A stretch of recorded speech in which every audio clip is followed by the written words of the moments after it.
ইব্রাহিম নবী বাবাকে বললেন, আব্বা আপনি কেন এমন দেবদেবীর পূজা করছেন? আপনি কেন এমন মূর্তির পূজা করছেন যে মূর্তি কানে শুনে না, চোখে দেখে না? মূর্তি কানে শুনে, চোখে দেখে, এবং আপনার ভালো মন্দ কিছু করার ক্ষমতাও রাখে না, উপকারও করতে পারে না, ক্ষতিও করতে পারে না। আব্বা নরম সুরে বললেন, কেন আপনি এমন দেবদেবীর পূজা করছেন? ইয়া আবাতি ক্বাদ জাআনি মিনাল ইলম মা লাম ইয়াতিকা ফাত্তাবি'নি ইয়াহদিকা সিরাতান সাবিয়্যা। আব্বা আমার কাছে এমন ইলম এসেছে, এমন জ্ঞান এসেছে যেটা আপনার কাছে আসে নাই। আপনি আমার অনুসরণ করেন, আমি আপনাকে সঠিক পথ দেখাবো। এরপর ইব্রাহিম নবী বললেন, ইয়া আবাতি লা তা'বুদিশ শাইতান ইন্নাশ শাইতানা কানা লির-রহমানি আসিয়া। আব্বা আপনি শয়তানের ইবাদত করবেন না, শয়তানের শয়তানকে মানবেন না, কারণ শয়তান তো আল্লাহর অবাধ্য শত্রু, আল্লাহর অবাধ্য। এরপর ইব্রাহিম নবী আরো বললেন, ইয়া আবাতি ইন্নী আখাফু আইয়ামাসসাকা আযাবুম মিনার রহমানি ফাতাকুনা লিশ-শাইতানি ওয়ালিয়্যা। আব্বা আমি আপনার ব্যাপারে আশঙ্কা করছি, যে কোনো সময়ে আল্লাহর আযাব আপনাকে পাকড়াও করে ফেলবে, তখন আপনি শয়তানের বন্ধু হয়ে যাবেন। ইব্রাহিম নবী ওনার বাবাকে দাওয়াত দিলেন, এক নাম্বার, বাবা কেন এমন দেবদেবীর পূজা করছেন যেই দেবদেবী কানে শুনে না, চোখে দেখে না, আপনার ভালো মন্দ করার ক্ষমতা রাখে না? আব্বা আমার কাছে ইলম এসেছে, এমন জ্ঞান, এমন ইলম যেই ইলম আপনার কাছে নাই। আপনি আমার অনুসরণ করেন, আমি আপনাকে সঠিক পথ দেখাবো। আব্বা আপনি শয়তানের ইবাদত করবেন না, শয়তান তো আল্লাহর অবাধ্য। আব্বা আমি আশঙ্কা করছি যে কোনো মুহূর্তে আপনাকে আল্লাহর আযাব পাকড়াও করে ফেলবে, তখন আপনি শয়তানের বন্ধু হয়ে যাবেন। ইব্রাহিম নবী ওনার বাবাকে দাওয়াত দিলেন, কোনো খারাপ আচরণ করেছেন? ধমক দিয়েছেন? কিন্তু ইব্রাহিম নবীর বাবা আজর রাগ হয়ে গেলেন। ইব্রাহিম নবীকে লক্ষ্য করে বললেন, আরাগিবুন আনতা আন আলিহাতি ইয়া ইব্রাহিম। হে ইব্রাহিম তুমি কি আমার দেবদেবী থেকে মুখ ফিরিয়ে আছো? তুমি কি আমাকে আমার দেবদেবী থেকে বিমুখ করতে চাও? তবে শুনো, লা ইন লাম তানতাহি লা আরজুমান্নাকা ওয়াহজুরনি মালিয়া। তুমি যদি এই কাজ থেকে বিরত না হও, তাহলে আমি তোমাকে পাথর মেরে হত্যা করে ফেলবো, অথবা তুমি আমার সামনে থেকে চিরদিনের জন্য দূরে সরে চলে যাও। ইব্রাহিম নবী দাওয়াত দিলেন, বাবা দাওয়াত কবুল করলেন না, উল্টা ধমক দিয়ে দিলেন। এখন কি উনি ধমক দিবেন? ইব্রাহিম নবী বললেন, সালামুন আলাইকা সাআস্তাগফিরু লাকা রাব্বি ইন্নাহু কানা বি হাফিয়া। আব্বা আপনার উপরে শান্তি বর্ষিত হোক, আমি আমার রবের কাছে আপনার জন্য ক্ষমা প্রার্থনা করব। নিঃসন্দেহে আমার রব আমার প্রতি দয়ালু। ইব্রাহিম নবী বাবাকে দাওয়াত দিলেন, বাবা দাওয়াত কবুল করেন নাই, ধমক দিলেন। উনি কি পাল্টা ধমক দিয়েছেন? তাহলে মা বাবা যদি ভুল পথে থাকে, ওনাদেরকে নরম ভাষায় দাওয়াত দিতে হবে। ওনারা যদি গরম হয়ে যায়, কোনো খারাপ আচরণ করা যাবে না। এমনকি মা বাবা যদি অমুসলিম হয়, তাদের সাথেও খারাপ আচরণ করা যাবে না। বুঝে আসছে? কারণ মা বাবার অবাধ্য হওয়া, মা বাবার সাথে খারাপ আচরণ করা হারাম। আমাদের বয়ান চলছিল পিতা মাতার অধিকার সম্পর্কে। গত জুমায় 4টা কথা বলেছিলাম। 1 নাম্বার, আল্লাহর নাফরমানি ছাড়া মা বাবার সকল আদেশ নিষেধ মানা, এটা সন্তানের দায়িত্ব, কর্তব্য। মা বাবা যদি আল্লাহ নাফরমানি করতে না বলে, এছাড়া যত কিছুই বলেন, মা বাবার সব কথা মানতে হবে। 2 নাম্বার, মা বাবাকে কখনো গালি দেওয়া যাবে না, ওনাদেরকে গালি শোনানো যাবে না। 3 নাম্বার, মা বাবাকে কখনো অসন্তুষ্ট করা যাবে না, কখনো কাঁদানো যাবে না, ওনাদেরকে সব সময় খুশি রাখার চেষ্টা করতে হবে। 4 নাম্বার, মা বাবাকে কখনো অভিশাপ দেওয়া যাবে না, লানত করা যাবে না। এই পর্যন্ত আলোচনা হয়েছে, মনে আছে তো? 5 নাম্বার, আজকে যেই সন্তান মা বাবার 2 জন অথবা একজনকে পাইল, যেই সন্তান তার মা বাবার দুইজন অথবা একজনকে পাইল, পাওয়ার পর তাদের খেদমত করে, তাদের সেবা যত্ন করে, তাদেরকে খুশি করে জান্নাতে যেতে পারে নাই, বরং ওই সন্তান জাহান্নামী হয়েছে, আল্লাহর নবী বলেন ওই সন্তান ধ্বংস। বলেন নাউজুবিল্লাহ। আমি আমার মাকে পেলাম, বাবাকে পেলাম, অথবা যে কোনো একজনকে পেলাম, পাওয়ার পরেও যদি তাদের খেদমত করে আমি জান্নাতে যেতে না পারি, জাহান্নামী হই, আল্লাহর নবী বলেন তুমি ধ্বংস, ধ্বংস। মাজমাউজ জাওয়াইদ একটা হাদিসের কিতাব, এই কিতাবের 10 নম্বর খণ্ডের একটা হাদিস। আল্লাহর নবী একদিন মিম্বারে উঠার সময়, এই যে আমি এখন যে মিম্বারে বসা, এই মিম্বারের সিঁড়ি কয়টা? 3টা। তো নবীজি মিম্বারে উঠার সময় প্রথম সিঁড়িতে পা রাখলেন, রাখার পরে বললেন আমিন। দ্বিতীয় সিঁড়িতে পা রাখলেন, রাখার পরে বললেন আমিন। তৃতীয় সিঁড়িতে পা রাখলেন, রাখার পর বললেন আমিন। কিছু বুঝছেন?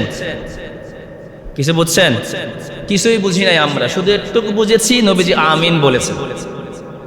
আমরা বুঝি নাই। সাহাবায়ে কেরামদের সামনে এই ঘটনা ঘটেছে, সাহাবায়ে কেরামও কিছুই বুঝেন নাই। সাহাবায়ে কেরাম প্রশ্ন করলেন, ইয়া রাসূলুল্লাহ, আজকে আপনি এমন একটা কাজ করলেন, ইতিপূর্বে এমন কাজ আপনাকে কখনো করতে দেখি নাই।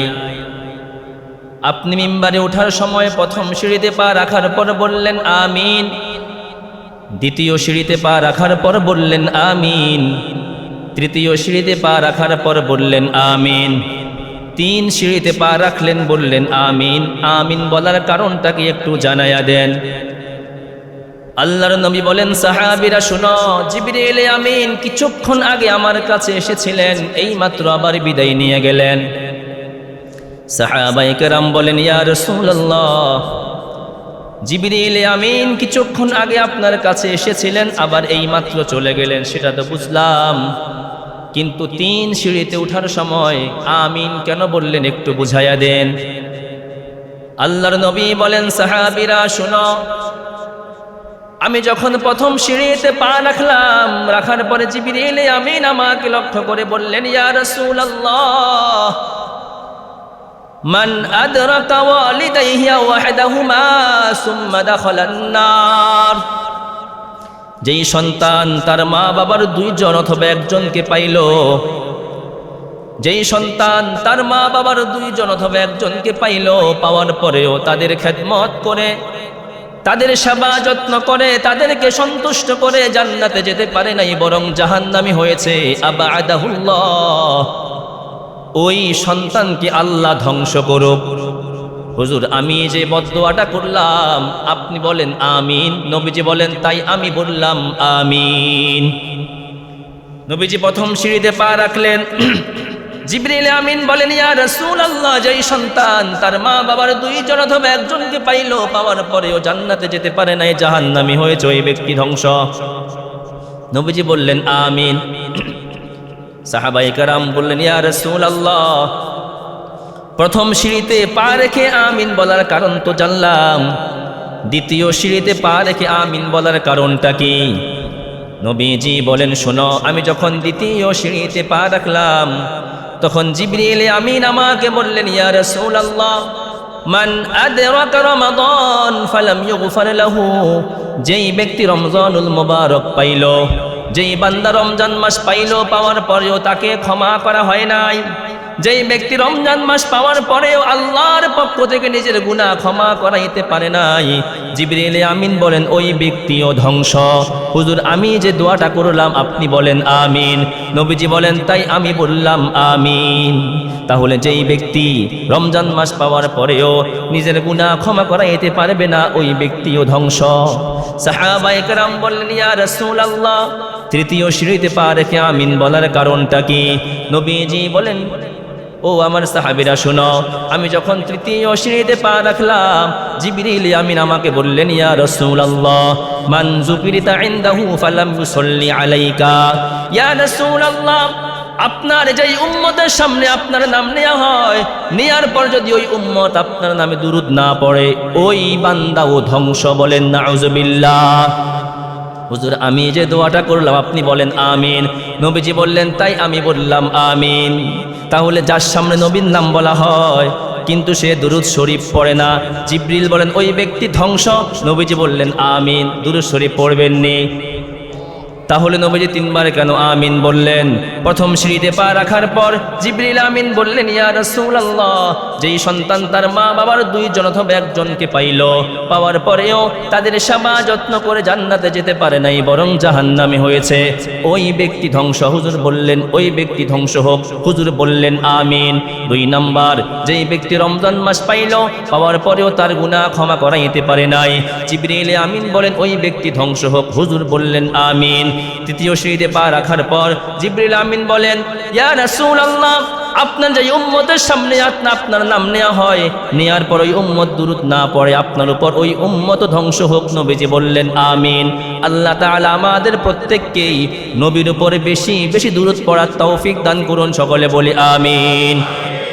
তাহলে এই তিনটার মধ্যে 1 নাম্বার, যেই ব্যক্তি তার মা বাবার দুইজন অথবা একজনকে পাইল, পাওয়ার পরেও তাদের সেবা যত্ন করে জান্নাতে যেতে পারে নাই, বরং জাহান্নামী হয়েছে, ওই ব্যক্তি ধ্বংস। এখন কি ধ্বংস হতে চান কেউ? ধ্বংস হতে চান? তাহলে আপনার যদি মা থাকে কিংবা বাবা থাকে অথবা দুইজন থাকে, তাদের সেবা যত্ন করেন।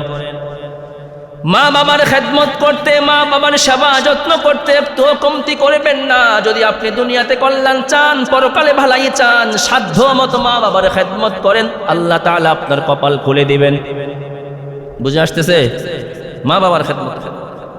মুসলিম শরীফের হাদিস, হযরতে আবু হুরায়রা রাদিয়াল্লাহু তাআলা আনহুর বর্ণনা, ক্বালা রাসূলুল্লাহ সাল্লাল্লাহু আলাইহি ওয়াসাল্লাম, আল্লাহর নবী বলেন, রাগিমা আনফুহু, ওই ব্যক্তির নাক ধুলায় ধূসরিত হোক, মানে ওই ব্যক্তি ধ্বংস হোক, একবার। এরপর নবীজি বললেন, রাগিমা আনফুহু, ওই ব্যক্তির নাক ধুলায় ধূসরিত হোক, মানে ওই ব্যক্তি ধ্বংস হোক, 2 বার। নবীজি আবার বললেন, রাগিমা আনফুহু, ওই ব্যক্তির নাক ধুলায় দূষিত হোক, মানে ওই ব্যক্তি ধ্বংস হোক, 3 বার। সাহাবায়ে কেরাম বললেন, মান ইয়া রাসূলুল্লাহ, কার নাক ধ্বংস হোক, কে ধুলায় দূষিত হোক? নবীজি বললেন, মান আদরাকা ওয়ালিদাইহি ইনদাল কিবারি আও আহাদাহুমা সুম্মা দাখালান নার, যেই ব্যক্তি তার মা বাবার দুইজন অথবা একজনকে বৃদ্ধকালে পাইল, যেই ব্যক্তি তার মা বাবার দুইজন অথবা একজনকে বৃদ্ধকালে পাইল, পাওয়ার পরেও তাদের খেদমত করে জান্নাতে যেতে পারে নাই, বরং জাহান্নামী হয়েছে, আল্লাহর নবী বলেন ওই ব্যক্তি ধ্বংস হোক। বলেন নাউযুবিল্লাহ। তাহলে আমাদের সাধ্যমতো সামর্থ্য অনুযায়ী মা বাবার খেদমত করতে হবে, মা বাবার আনুগত্য করতে হবে, মা বাবাকে খুশি করার চেষ্টা করতে হবে। আল্লাহ তাআলা আমাদের প্রত্যেককে আমাদের সাধ্যমতো মা বাবার খেদমত করে জান্নাত কামাই করার তৌফিক দান করুন। বলেন আমিন। দীর্ঘ আলোচনা, আজকের আলোচনা, গত জুমার আলোচনা থেকে আমরা কি বুঝলাম? আল্লাহর নাফরমানি ছাড়া মা বাবার সকল কথা মানতে হবে, ঠিক কিনা বলেন? মা বাবার সাথে কখনো নাফরমানি করা যাবে না, মা বাবাকে কখনো অসন্তুষ্ট করা যাবে না, মা বাবাকে কখনো কাঁদানো যাবে না, মা বাবাকে কখনো গালি দেওয়া যাবে না। সদা সর্বদা মা বাবাকে সন্তুষ্ট করার চেষ্টা করতে হবে। একটু বুঝে আসছে তো? কথা বলেন। বুঝে না আসলে আবার বলবো কত সময়টা। বুঝে আসছে? কথা বলেন, কথা বলেন। কানসুপ করার জন্য আইসেন না এখানে, কথা বলবেন আমার সাথে। এটা ক্লাস। আপনি না বুঝলে আমি ওয়াজ করে লাভ কি? বুঝতে হবে তো। এখন প্রশ্ন, যেহেতু আল্লাহর যেহেতু মা বাবার সকল কথাই মানতে হবে, এখন যুবকরা প্রশ্ন করবেন, হুজুর আমার মা বাবা যদি আমাকে গুনাহ করতে বলে, তাহলে কি মা বাবার কথা মেনে আমি গুনাহ করব? আমার মা বাবা যদি আমাকে নাফরমানি করতে বলে আল্লাহর সাথে, তাহলে কি মা বাবার কথা মেনে আল্লাহর সাথে নাফরমানি করব? আমার মা বাবা যদি আমাকে শিরিক করতে বলে মাজারে গিয়ে, তাহলে কি মা বাবার কথা মেনে আমি মাজারে গিয়ে শিরিক করব? আমার মা বাবা যদি আমাকে পহেলা বৈশাখে রমনা বটমূলে গিয়ে মঙ্গল শোভাযাত্রার মিছিল করতে বলে, তাহলে কি মা বাবার কথা মেনে আমি এই শিরিক করব? আমার মা বাবা যদি আমাকে মূর্তি পূজা করতে বলে, আমি তাহলে মূর্তি পূজা করব? না না না, তাহলে কি করতে হবে? মুসলিম শরীফের হাদিস, আল্লাহর নবীর সাহাবী সাদ ইবনে আবি ওয়াক্কাস রাদিয়াল্লাহু তাআলা আনহু বলেন, কানাত উম্মি হালাফাত আল্লা তাকুলা ওয়ালা তাশরাবা হাত্তা উফারিকা মুহাম্মাদা।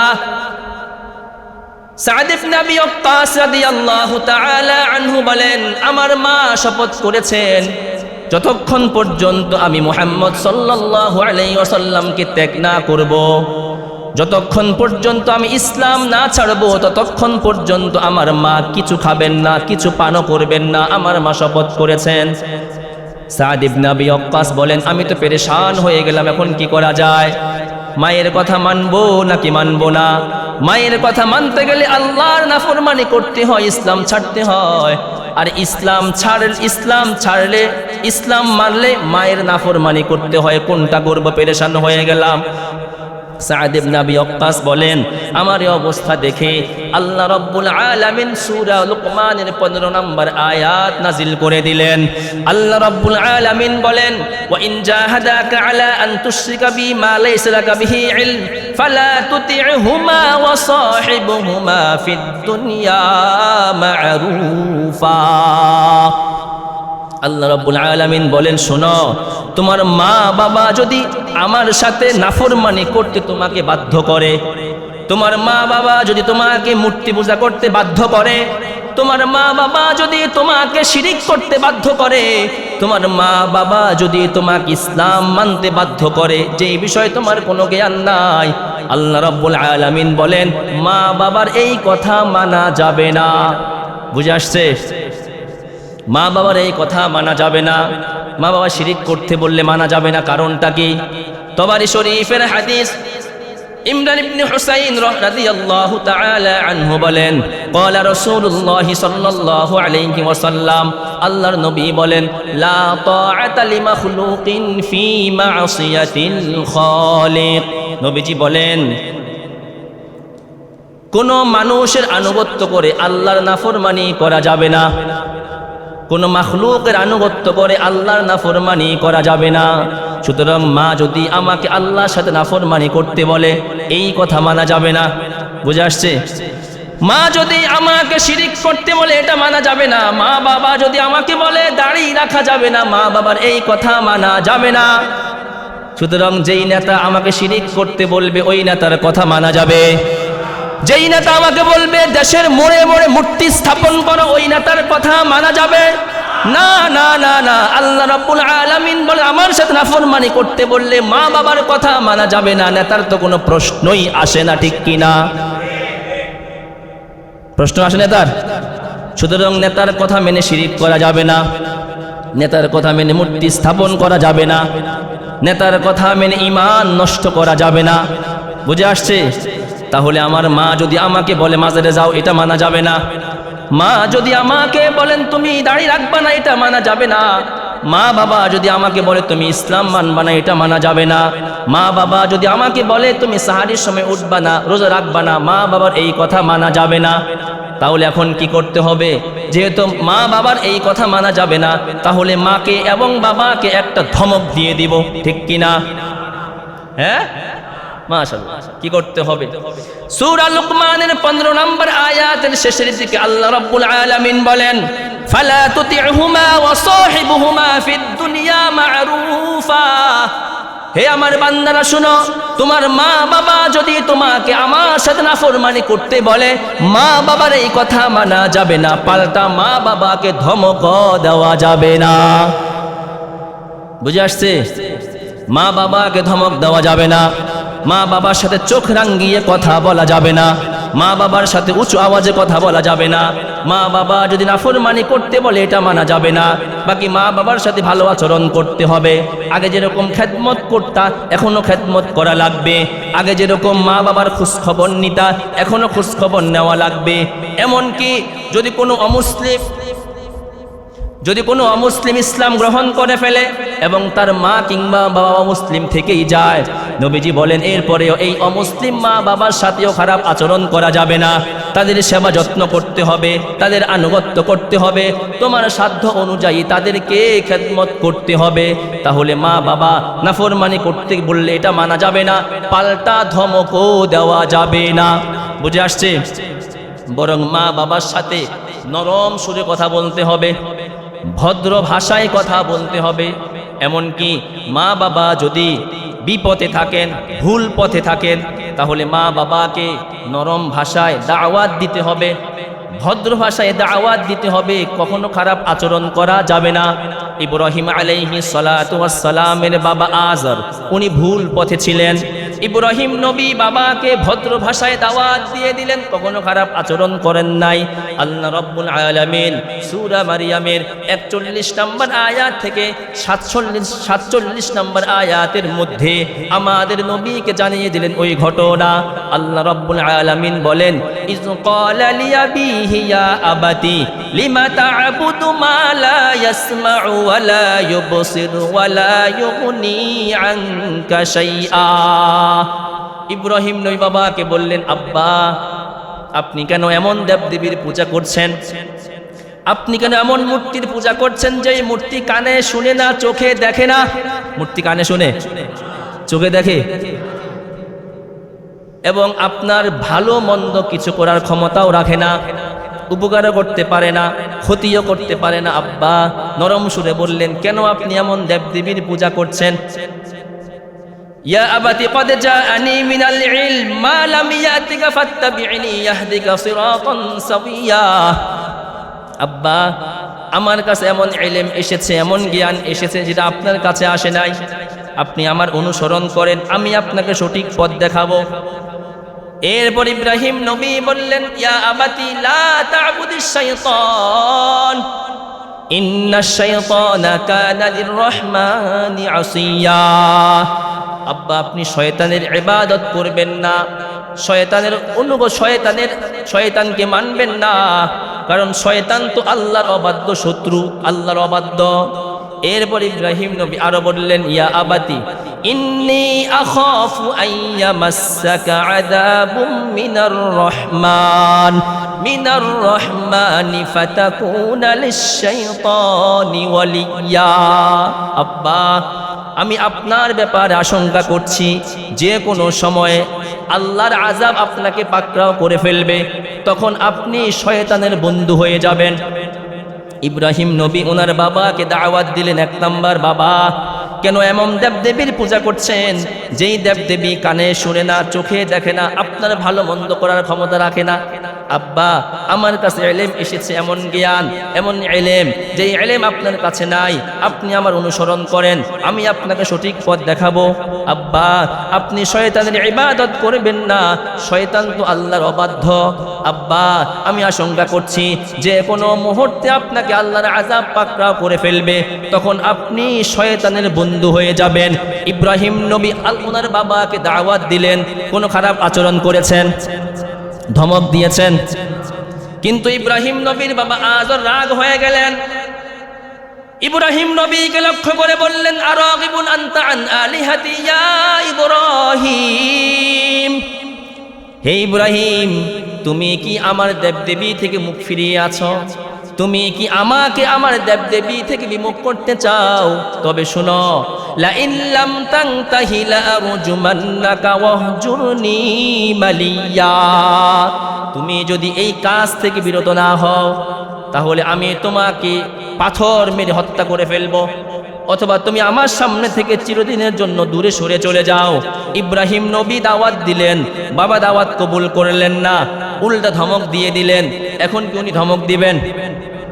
ইব্রাহিম নবী বললেন, সালামুন আলাইকা সাআস্তাগফিরু লাকা রাব্বি ইন্নাহু কানা বি হাফিয়া।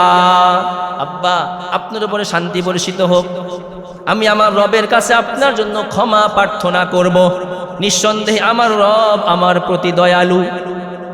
ইব্রাহিম নবী বাবাকে দাওয়াত দিলেন, বাবা দাওয়াত কবুল করেন নাই, ধমক দিলেন। উনি কি পাল্টা ধমক দিয়েছেন? তাহলে মা বাবা যদি ভুল পথে থাকে, ওনাদেরকে নরম ভাষায় দাওয়াত দিতে হবে। ওনারা যদি গরম হয়ে যায়, কোনো খারাপ আচরণ করা যাবে না। এমনকি মা বাবা যদি অমুসলিম হয় তাদের সাথেও খারাপ আচরণ করা যাবে না। বুঝে আসছে? কারণ মা বাবার অবাধ্য হওয়া, মা বাবার সাথে খারাপ আচরণ করা হারাম। বুঝে আসছে? মা বাবার সাথে গরম ভাষায় কথা বলা হারাম, মা বাবার অবাধ্য হওয়া হারাম। বুখারী শরীফের হাদিস, আল্লাহর নবীর সাহাবী মুগীরা ইবনে শু'বা রাদিয়াল্লাহু তাআলা আনহু বলেন, ক্বালা রাসূলুল্লাহ সাল্লাল্লাহু আলাইহি ওয়াসাল্লাম, আল্লাহর নবী বলেন, ইন্নাল্লাহা হাররামা আলাইকুম সালাস, আল্লাহ রাব্বুল আলামিন তোমাদের উপরে তিনটা বিষয়কে হারাম করেছেন। কয়টা বিষয়?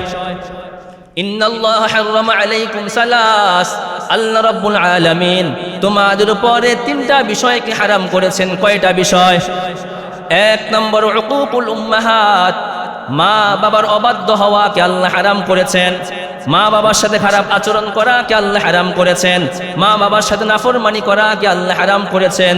দুই নম্বর ওয়াদুল বানাত, জীবিত কন্যা সন্তানকে কবর দেওয়া আল্লাহ হারাম করেছেন।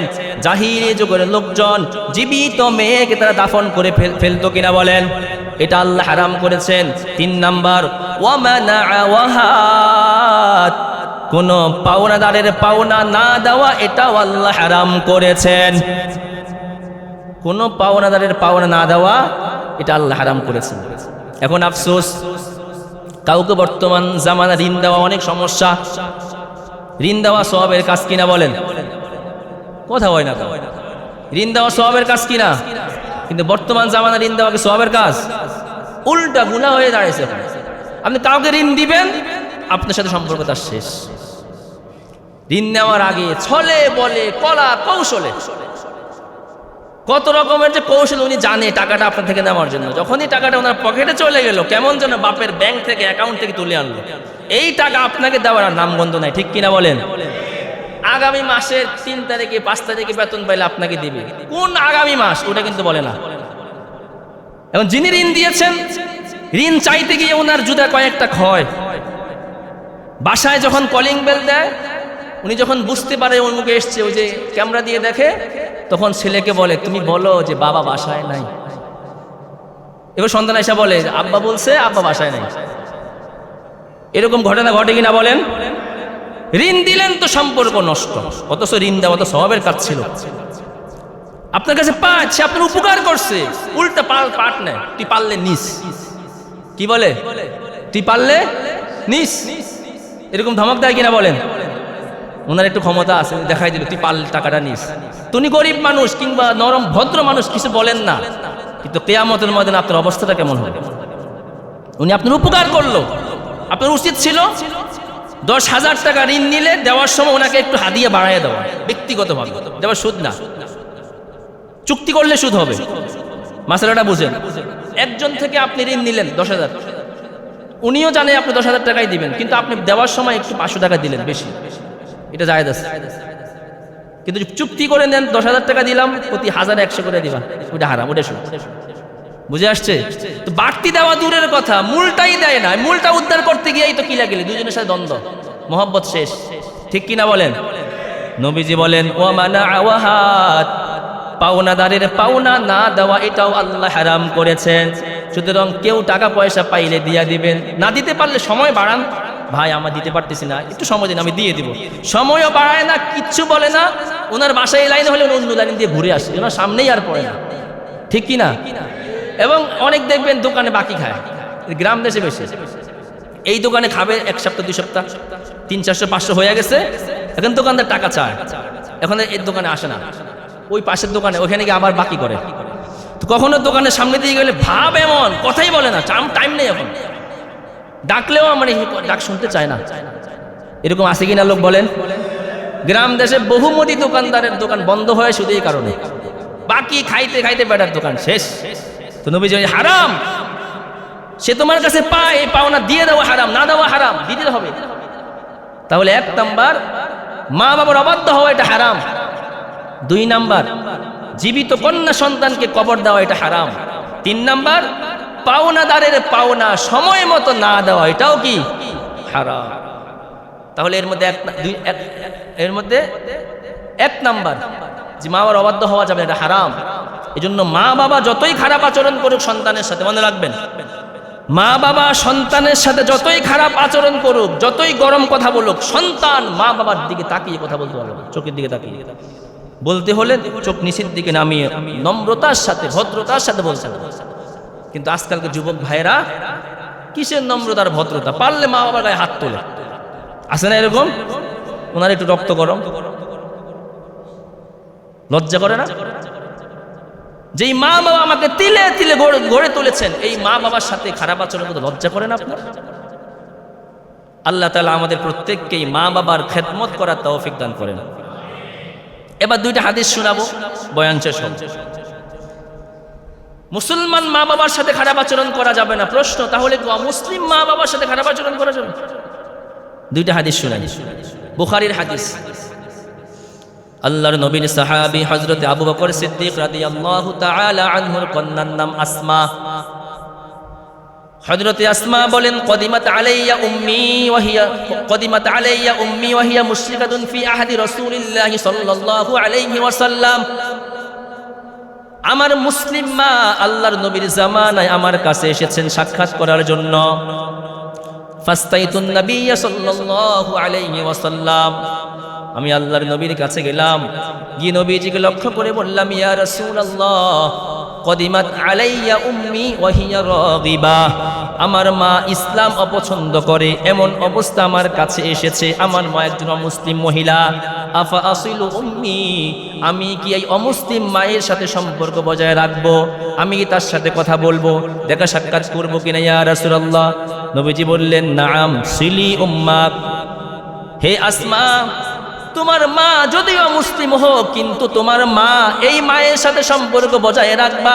আগে যেরকম খেদমত করতে এখনো খেদমত করবা, আগে যেরকম খোঁজখবর নিতে এখনো খোঁজখবর নিবা, আগে যেরকম ভালো আচরণ করতে এখনো ভালো আচরণ করবা।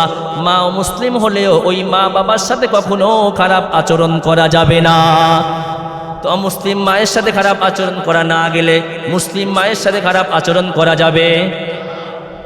আরেকটা হাদিস শুনেন, হযরতে আবু হুরায়রা রাদিয়াল্লাহু তাআলা আনহুর নাম শুনেছেন?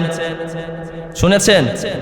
হাদিস বলার সময় ওনার নাম, হাদিস বলার সময় শুনুন, ওনার মাধ্যমে রওয়ায়াত, উনি হাদিস গ্রহণের জন্য, ইলম অর্জনের জন্য উনি আল্লাহর নবীর দরবারে পড়ে থাকতেন, ক্ষুধার যন্ত্রণায় বেহুশ হয়ে যেতেন। সাহাবায়ে কেরাম মনে করতেন ওনার মনে হয় কোনো রোগ হয়েছে, মৃগী রোগ। ওনারা জুতা নিয়ে ওনার নাকের মধ্যে লাগাইতেন, হুঁশ ফিরা করে বলতেন যে আমার কোনো অসুস্থতা নাই, ক্ষুধার যন্ত্রণা, আমি জ্ঞান হারিয়ে ফেলেছি হাদিসের জন্য। এই জন্য দেখবেন কিছু উলামায়ে কেরাম আলেমে দ্বীন, অনেকে শুধু বলে হুজুরের দুনিয়া কিছু বুঝে না। হুজুরের দুনিয়া আপনাতেই বেশি বুঝে। হুজুররা যদি দুনিয়ার পিছনে আপনার মতো ঘুরে, আপনাকে ইলম শিখাবে কে, দিন দিবে কে? এজন্য দুনিয়ার কপালে লাঠি মেরে হুজুররা ইলম অর্জনের জন্য লেগে আছে, জান কোরবান করে ইলম অর্জন করছে আপনাদেরকে সঠিক পথে রাখার জন্য। দুনিয়াকে আমরা বুঝি না মনে করছেন? বুঝি না? বাংলাদেশে বহুত কল কারখানার মালিক আছে, স্বাক্ষর করতে জানে না। কি জানে না? নাই এরকম মূর্খ? তাহলে আমরা কি একটা কল কারখানার মালিক হতে পারি না? চেষ্টা করলে আমরা কি হতে পারি না? আমরা কি দোকানদারি করতে পারি না? কি না পারি? আমরা সব করতে পারি, কিন্তু আমরা এগুলো করতে গেলে ইলম শিখাবে কে আপনাদেরকে? এই জন্য বুঝতে হবে উলামায়ে কেরামের অবদান অস্বীকার করা যাবে না। মানুষ তো উড়ায় দেয় মুখের মধ্যে, হুজুর কি ওয়াজ করে। এমনও লোক আছে বলে কি ওয়াজ করে, এই চটি বই দেখা ওয়াজ করে। আপনি একদিন করেন দেখি আপনার কতটুকু জ্ঞান আছে, ইলম আছে, করেন। আমি যে কথাগুলো বলি এগুলো কিচ্ছা কাহিনী, এগুলো বলতে গেলে পড়ালেখা করা লাগে কিনা? ওনার কাছে এগুলো কোনো দাম নাই। নিজে লেখাপড়া নাই তো লেখাপড়া মূল্যমূল বুঝবি কি? যাই হোক, তো উলামায়ে কেরামের অবদান অস্বীকার করা যাবে না। উলামায়ে কেরাম যদি আপনাদের মতোই দুনিয়ার পিছনে দৌড়তেন, তাহলে ইলম শিখবেন কোত্থেকে, মুসলমানিত্ব শিখবেন কোত্থেকে? এই জন্য উলামায়ে কেরামের কদর করবেন তো ইনশাআল্লাহ। পারলে সম্মান করবেন, না পারলে দূরে থাকবেন। কখনো এমন কোন শব্দ উলামায়ে কেরামের আলেমদের জন্য বলবেন না, ইমামের জন্য বলবেন, হয় কষ্ট হয়, আপনি ধ্বংস হয়ে যাবেন। মনে রাখবেন, যার বিরুদ্ধে আলেমদের চোখের পানি পড়বে, যেই ব্যক্তি আলেমদের পিছনে লাগবে, যেই ব্যক্তি ইমামের পিছনে লাগবে, খতিবের পিছনে লাগবে, তার কপাল খারাপ। তার কি খারাপ? মৃত্যুর সময় তার কালেমা নসিব হবে না। কারণ তুমি একজন আলেমের দিকে আঙ্গুল তুললা মানে একজন নবীর ওয়ারিসের দিকে তুমি আঙ্গুল তুললা। তোমার সাহস তো কম না। এই মিম্বারে আল্লাহর নবী বসছেন, খতিব সাহেব এই মিম্বারে বসেন, ওনার মর্যাদা তুমি কম মনে করো না। দুনিয়াতে তুমি অনেক বড় হতে পারো, এই ইমাম সাহেব, খতিব সাহেব, আলেমরা আল্লাহর কাছে অনেক বড়। আপনি বয়সে বড় হতে পারেন, একজন ইমাম, একজন খতিব, একজন আলেম এলেমে আপনার থেকে অনেক বড়। সুতরাং একজন আলেমের দিকে চোখ তুলতে, আঙ্গুল তুলতে, একজন আলেমের বিরুদ্ধে সমালোচনা করতে নিজেকে প্রশ্ন করবেন, আমি যে আলেমের সমালোচনা করছি, মৃত্যুর সময় আমার কালেমা নসিব হবে তো? আল্লাহ তাআলা সহিহ বুঝার তৌফিক দান করেন। এই আবু হুরায়রা রাদিয়াল্লাহু তাআলা আনহু, ওনার মা তখন ইসলাম গ্রহণ করেন নাই, অমুসলিম, মুশরিক। এই অমুসলিম মায়ের সাথে কেমন আচরণ করছেন হাদিস বলে বয়ান শেষ করছে। ইবনে মাজাহ শরীফের হাদিস। হযরতে আবু হুরায়রা রাদিয়াল্লাহু তাআলা আনহু বলেন, মা সামিআ বি আহাদুন ইয়াহুদিয়্যুন আও নাসরানিয়্যুন ইল্লা আহাব্বানি। আমার মুখের কথা শুনেছে এমন যে কেউ, চাই সে ইহুদি হোক কিংবা নাসারা হোক, সে আমাকে ভালোবাসতো। হযরতে আবু হুরায়রা রাদিয়াল্লাহু তাআলা আনহু বলে, আমার মুখের কথা শুনেছে এমন যে কেউ, চাই সে ইহুদি হোক কিংবা নাসারা হোক, অমুসলিম হোক, মুশরিক হোক, সে আমাকে ভালোবাসতো। কারণ হযরতে আবু হুরায়রা জীবনে কাউকে গালি দেয় নাই, জীবনে কারো সাথে খারাপ আচরণ করেন নাই, সবার সাথে ভালো আচরণ করতেন, নম্র মানুষ, ভদ্র মানুষ, এজন্য ওনাকে সবাই ভালোবাসতেন। উনি বলেন, ইন্না উম্মি কুনতু উরিদুহা আলাল ইসলামি ফাতাআবা। আমি মনে প্রাণে চাইতাম আমার মা ইসলাম গ্রহণ করুক, কালিমা পড়ে মুসলমান হয়ে যাক। আমার মা একজন মুশরিকা। আমি আমার মাকে দ্বীনের দাওয়াত দিলে, ইসলামের দাওয়াত দিলে আমার মা গ্রহণ করতেন না, উল্টো আমাকে ধমক দিতেন, আমাকে গালি দিতেন, আর আমাকে শুধু মারতেন। এই অবস্থা থেকে ফাতাইতুন নবী সাল্লাল্লাহু আলাইহি ওয়াসাল্লাম, আমি পেরেশান হয়ে গেলাম। হায়রে, আমার মা অমুসলিম, মুশরিক যদি এই অবস্থায় মারা যায়, আমার মার জাহান্নাম ছাড়া অন্য কোনো গতি নাই। হযরতে আবু হুরায়রা বলেন, আমি এক দৌড়ে আল্লাহর নবীর কাছে গেলাম। যাওয়ার পর নবীজি আমাকে দেখার পর বললেন, আবু হুরায়রা, কি ব্যাপার, তুমি এত পেরেশান কেন? উনি বলেন, ইয়া রাসূলুল্লাহ, আমি আমার মায়ের ব্যাপারে আপনার কাছে একটা কথা বলতে এসেছি। নবীজি বললেন, হে আবু হুরায়রা, তুমি তোমার মায়ের ব্যাপারে আমার কাছে অভিযোগ করতে আসছো। যদি তোমার মায়ের ব্যাপারে অভিযোগ করতে আসো, তোমার সাথে আমার কোনো কথা নাই। অমুসলিম মা। উনি বলছেন, ইয়া রাসূলুল্লাহ, না না, আমি আমার মায়ের ব্যাপারে কোনো অভিযোগ করতে আসি নাই, বরং আমি আমার মায়ের ব্যাপারে একটা আবদার নিয়ে এসেছি। নবীজি বললেন, কি আবদার? হযরতে আবু হুরায়রা বলেন, ইয়া রাসূলুল্লাহ, আমার মা একজন মুসলিম মুশরিকা। আমি আমার মাকে দ্বীনের দাওয়াত দিলে আমার মা শুধু আমাকে মারে, শুধু গালি দেয়, থাপ্পড় দেয়, বকাঝকা করে। নবীজি বললেন, তোমার মা তোমাকে মারে, তোমার মা তোমাকে গালি দেয়, এজন্য বুঝি তুমি আমার কাছে অভিযোগ করতে আসছো? হযরতে আবু হুরায়রা বলেন, না, আমি আমার মায়ের ব্যাপারে আপনার কাছে কোনো অভিযোগ করতে আসি নাই, বরং একটা আবদার নিয়ে এসেছি। কি আবদার? ইয়া রাসূলুল্লাহ, আমার মা আমাকে মারে, আমাকে গালি দেয়, এতে আমার কোনো কষ্ট হয় না, কিন্তু আমাকে যখন গালি দেয় তখন আমার মা আপনাকেও গালি দেয়। লা আস্তাতিউ আন আতাহাম্মালা, এটা আমি সহ্য করতে পারি না। আমার মা আমাকে গালি দেয়, আপনাকেও গালি দেয়, আমারটা সহ্য করি, আপনাকে গালি দেয়, এটা আমি সহ্য করতে পারি না, কষ্ট লাগে। নবীজি বললেন, তাহলে এখন কি অভিযোগ করতেছো তোমার মায়ের ব্যাপারে? না, অভিযোগ করা যাবে না। তোমার মা তোমাকে মারলেও, তোমাকে কাটলেও, ধমক দিলেও, তোমার মা অমুসলিম হলেও, তোমার মায়ের সাথে কখনো খারাপ আচরণ করা যাবে না। হযরতে আবু হুরায়রা বলেন, ইয়া রাসূলুল্লাহ, আমি আমার মায়ের ব্যাপারে অভিযোগ করতে আসি নাই, বরং একটা আবদার নিয়ে এসেছি। কি আবদার? উদউল্লাহ লাহা, আপনি আমার মায়ের জন্য একটু দোয়া করেন। আপনি দোয়া করলে অবশ্যই আমার মা হেদায়েত পেয়ে যাবে, একটু দোয়া করেন। আল্লাহর নবী হাত তুললেন, ফাদা। হযরতে আবু হুরায়রার মায়ের জন্য আল্লাহর নবী দোয়া করলে, হাত তুললেন। আবু হুরায়রা এক দৌড়ে বাড়ির দিকে চলে গেলেন। উনি বললেন, আমি দেখতে চাই আমি কি বাড়িতে আগে পৌঁছি নাকি আল্লাহর নবীর দোয়া আমার বাড়িতে আগে পৌঁছে যায়। হযরতে আবু হুরায়রা বলেন, আমি এক দৌড়ে চলে গেলাম। ওয়াকাদ আজাফাত আলাইহাল বাব, ঘরের সামনে গিয়ে দরজা নক করলাম। নক করে আমি শুনতে পাই ভিতর থেকে দরজা লাগানো, পানির আওয়াজ শোনা যায়। আমার মা গোসল করতেছে। অন্যদিন দরজা নক করলে আমার মা রাগ হয়ে যেতেন। আজকে বললেন, কে? আমি বললাম, আমি। বলছে, একটু অপেক্ষা করে বাবা, আমি গোসল করতেছি। গোসল করে দরজাটা খুলতেছি। হযরতে আবু হুরায়রা বলেন আমার মা কিছুক্ষণ পরে দরজা খুললেন। দরজা খোলার পর নরম ভাষা আমাকে বললেন, বাবা আবু হুরায়রা তুমি কেমন আছো? উনি বলেন আমার তো কি আশ্চর্য বিষয়। বললাম মা ভালো আছে। এরপরে উনি বললেন, বলো কাইফা নাবিয়ুনা, ও আবু হুরায়রা বলো আমাদের নবী কেমন আছেন? উনি আশ্চর্য, কিরে দোয়া তো কবুল। ওনার মা বললেন, আবু হুরায়রা আমি গোসল করলাম, পাক পবিত্রতা অর্জন করলাম। কেন মা? আমি নবীর দরবারে যাব। কেন যাবেন? ইন্নী আসলামতু, ও আবু হুরায়রা আমি নবীর দরবারে গিয়ে নবীর হাতে হাত দিয়ে কালিমা পড়ে ইসলাম গ্রহণ করতে চাই। হযরতে আবু হুরায়রা আল্লাহর নবীর কাছে এই ঘটনা জানালেন। জানানোর পর নবীজিকে লক্ষ্য করে বললেন, উদুল্লাহ লি ওয়া লি উম্মি ইয়া রাসূলুল্লাহ, ইয়া রাসূলুল্লাহ আপনি একটু আমার জন্য এবং আমার মায়ের জন্য একটু দোয়া করেন। আল্লাহর নবী হাত তুললেন, আল্লাহুম্মা আবদুকা আবু হুরায়রা ওয়া উম্মুহু আহিব্বাহুমা ইলান নাস। আল্লাহ আপনি আবু হুরায়রা এবং তার মাকে দুনিয়ার সকল মানুষের কাছে প্রিয় বানায়া দেন। আল্লাহ দোয়া কবুল করে নিলেন। এই হাদিস থেকে কি শিখলাম?